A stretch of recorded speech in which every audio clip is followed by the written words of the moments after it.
Materi yang pertama yaitu pengertian akuntansi.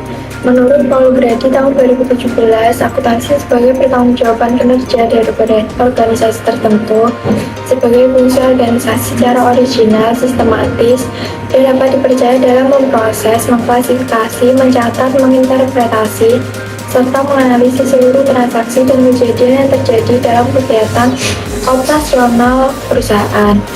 Dari penjelasan yang disampaikan Paul Grady dapat diketahui bahwa akuntansi digunakan untuk membantu perusahaan dalam pertanggungjawaban kinerja, sehingga tidak hanya digunakan sebagai sebuah keputusan ekonomi. Selain itu, menurut Carlos Thomas Horton and Walter T. Harrison tahun 2017, akuntansi merupakan suatu sistem informasi yang dapat mengukur aktivitas bisnis, memproses data yang ada menjadi laporan, dan kemudian komunikasikan hasil akhirnya kepada para pengambil keputusan. Sedangkan Donald E. Kioso tahun 2016 mengemukakan bahwa akuntansi terdiri dari 3 macam kegiatan yang mendasar, yaitu yang pertama pencataan dilakukan secara terperinci, yang kedua mengidentifikasi kegiatan ekonomi sesuai yang terjadi, kemudian yang ketiga mengkomunikasikan hasil kumpulan informasi kepada pihak yang memiliki kepentingan.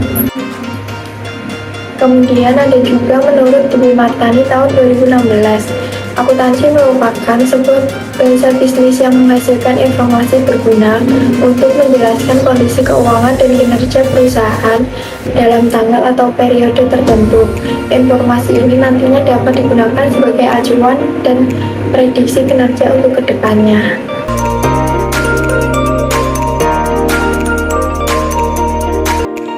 Melanjutkan pembahasan sebelumnya mengenai pengertian akuntansi, di sini saya akan menjabarkan mengenai tujuan dari akuntansi. Yang pertama, memberikan informasi mengenai keuangan baik itu aktiva maupun pasiva suatu perusahaan. Yang kedua, menyediakan informasi mengenai perubahan pada berbagai sumber ekonomi neto perusahaan. Yang ketiga, memberikan informasi keuangan perusahaan yang dapat membantu dalam pembuatan estimasi potensi keuntungan perusahaan. Yang keempat, memberikan informasi mengenai perubahan pada berbagai sumber ekonomi perusahaan, baik itu mengenai aset, hutang, ataupun modal. Dan yang kelima, menyediakan informasi lainnya untuk membantu pengguna laporan dalam terkait dengan laporan keuangan.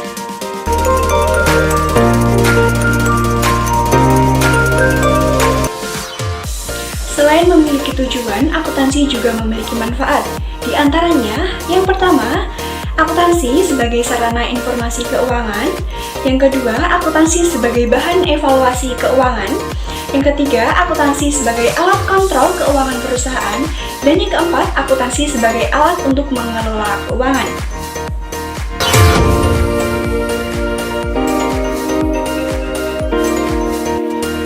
Pembahasan yang pertama yaitu laporan laba rugi. Laporan laba rugi adalah laporan yang dibuat di akhir periode suatu perusahaan yang menyajikan seluruh beban dan pendapatan dari suatu perusahaan dalam satu periode akuntansi. Laporan ini berfungsi untuk melihat performa perusahaan selama satu periode. Komponen dalam laporan laba rugi perusahaan jasa ada 2, yaitu yang pertama pendapatan. Berikut ini pengertian dari pendapatan. Kemudian yang kedua ada beban usaha. Berikut ini pengertian dari beban usaha. Baik, yang selanjutnya yaitu laporan laba rugi memiliki 2 bentuk penyajian, yaitu yang pertama single step dan yang kedua multi step atau bentuk bertahap. Bentuk laporan single step merupakan bentuk laporan dengan menjumlahkan seluruh pendapatan dan semua beban yang ada. Kemudian, selisih dari pendapatan dan beban akan diketahui besarnya sebagai laba atau rugi perusahaan. Berikut ini adalah contoh laporan laba rugi single step. Baik, yang kedua adalah bentuk bertahap atau multi step. Pada prinsipnya, bentuk laba rugi yang kedua ini sama dengan bentuk sebelumnya, hanya perbedaannya karena adanya pengelompokan atas jenis pendapatan dan jenis beban. Misalnya pendapatan antara pendapatan di luar bisnis dan pendapatan usaha dikelompokkan sendiri. Berikut ini adalah contoh laporan laba rugi multi-step.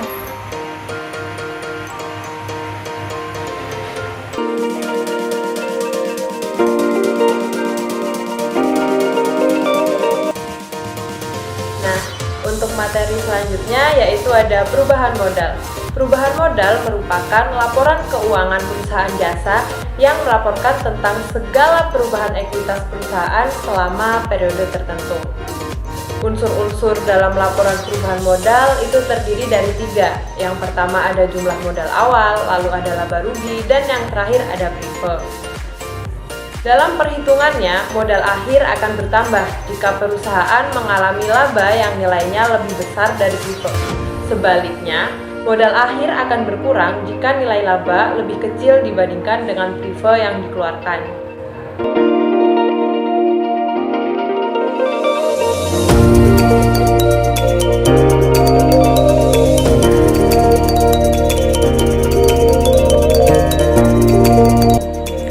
Baik, selanjutnya adalah laporan neraca. Laporan neraca atau laporan posisi keuangan merupakan laporan keuangan yang menjabarkan akun-akun aktiva, pasiva, dan kewajiban perusahaan jasa dalam periode waktu tertentu. Dalam penyusunan rekening, rekening lancar akan didahulukan daripada rekening tidak lancar. Nah, dalam penyusunan laporan neraca ini dapat dibentuk dengan menggunakan 2 bentuk pelaporan. Yang pertama ada bentuk laporan stafel, yang kedua ada bentuk tes kontrol atau bentuk rekening. Apa sih yang menjadi perbedaan dari kedua bentuk pelaporan ini? Bentuk yang pertama ada bentuk laporan stafel. Pada bentuk laporan stafel, penyusunan posisi harta atau aktiva berada di bagian atas dan posisi penulisan kewajiban serta modal berada di bagian bawah.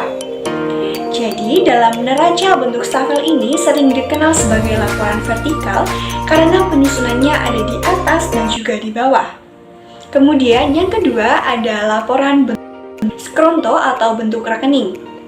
Nah, dalam pelaporan ini, posisi akun kewajiban dan akun modal berada di sebelah kanan, sedangkan akun harta atau akun aktiva berada di sebelah kiri. Laporan neraca bentuk skronto ini sering dikenal sebagai laporan sebelah atau bersebelahan, karena posisi pelaporannya berada di sebelah kanan dan di sebelah kiri. Berbeda dengan stafel, yang posisi keuangannya berada di sebelah atas dan sebelah bawah.